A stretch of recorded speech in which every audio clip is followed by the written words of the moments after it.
What is up, FlowQers? Today I'm going to be showing you how to add automation like this to your 3D printers using FlowQ.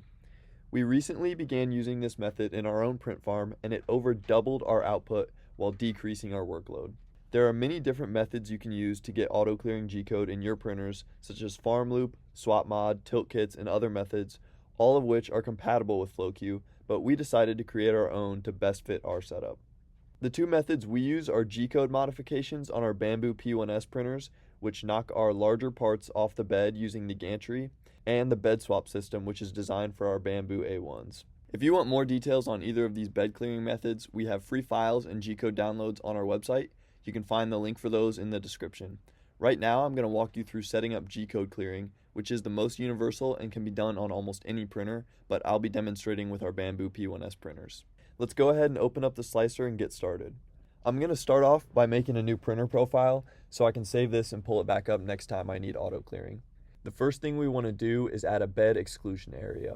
This will prevent us from slicing parts too far back on the build plate where the print head will collide with them when it attempts to clear. Next, I'll go to the machine G-code, find the section of the end G-code just after turn off hot end, and this is where we'll want to insert our clearing code. In my case, the parts we're printing are tall and have a relatively low surface area on the build plate, so I don't need to wait for the plate to cool down. But this is not the case for all parts. If you want your plate to cool before clearing the parts, add the M140S and then your temperature, and it'll cool to that temperature. This command has a 90-second timeout if the temperature has not been reached, so make sure to add multiple instances of the command or your build plate won't actually reach the temperature before the printer moves on to the next step. To make this easy when switching between different parts, I'm going to be using the max layer Z variable, which will adjust the Z height for the auto clearing based on the part height. I'm going to run multiple passes, moving the print head from the back of the build volume to the front and lowering the Z height each time to make sure the parts are fully cleared. Make sure you save this printer profile so you can use it for slicing other parts in the future. Now I can import my part. Because I only set my print head to sweep in the middle of the bed, I'll make sure to place my parts in the center. But if you want parts in different locations or have more than one part, you can modify the code to sweep in multiple locations on the bed. As you can see in the back of the build volume, we have a bed exclusion area, so I'm not able to place my parts at the back, which will keep the printer from crashing. Now we can export the print file and import it into FlowQ. For the settings on this print file, I'll want to select the same settings that I used in my slicer for the nozzle size and the filament type.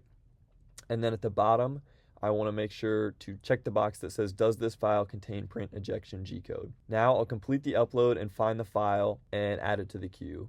When adding this to the queue, I have an extra option that says auto start next task. Since I've not yet tested the print ejection file, I'm gonna leave this box unchecked. I want to make sure it can reliably clear every time before I let it run unattended.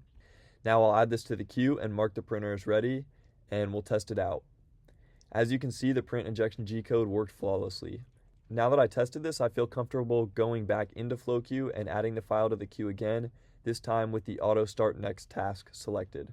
From now on, the file is going to continue running until I remove it from the queue.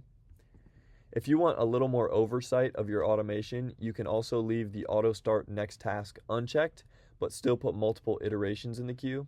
Then when your print finishes, you'll get a notification and you can check the camera to see if the bed is cleared successfully, then manually mark your printer as ready and it will pull the next file from the queue and start your printer up again.